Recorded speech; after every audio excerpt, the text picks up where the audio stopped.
অপ্রিয় হলেও সত্য এটাই যে একজন স্ত্রীকে সংসারের সব কাজ করার পরেও তাকে অনেক কথা শুনতে হয়।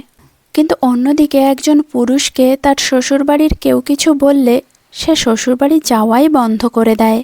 তুমি নারী, তাই হাঁপিয়ে গেলেও থামা যাবে না, কারণ তুমি নারী।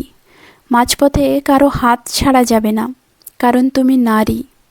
সমাজের কোনো নিয়ম ভাঙা যাবে না, কারণ তুমি নারী। কষ্ট হলেও কাজ করতে হবে, কারণ তুমি নারী। নিজের ইচ্ছা বিসর্জন দিতে হবে, কারণ তুমি নারী। মেয়ে হয়ে জন্ম নেওয়া সহজ, কিন্তু মেয়ে হয়ে বেঁচে থাকা অনেক কষ্টের। হাসতে গেলেও ভাবতে হয়, কাঁদতে গেলেও ভাবতে হয়। বাপের প্রিয় অতিথি জন্ম থেকেই বাপের ঘরে। প্রিয় রাজকুমারী সেই মেয়েটাই সুখের খোঁজে ছাড়বে বাপের বাড়ি। যার জন্য দেখল চোখে এই পৃথিবীর আলো, তাদের ছেড়েই রাজকুমারী থাকে অতি ভালো।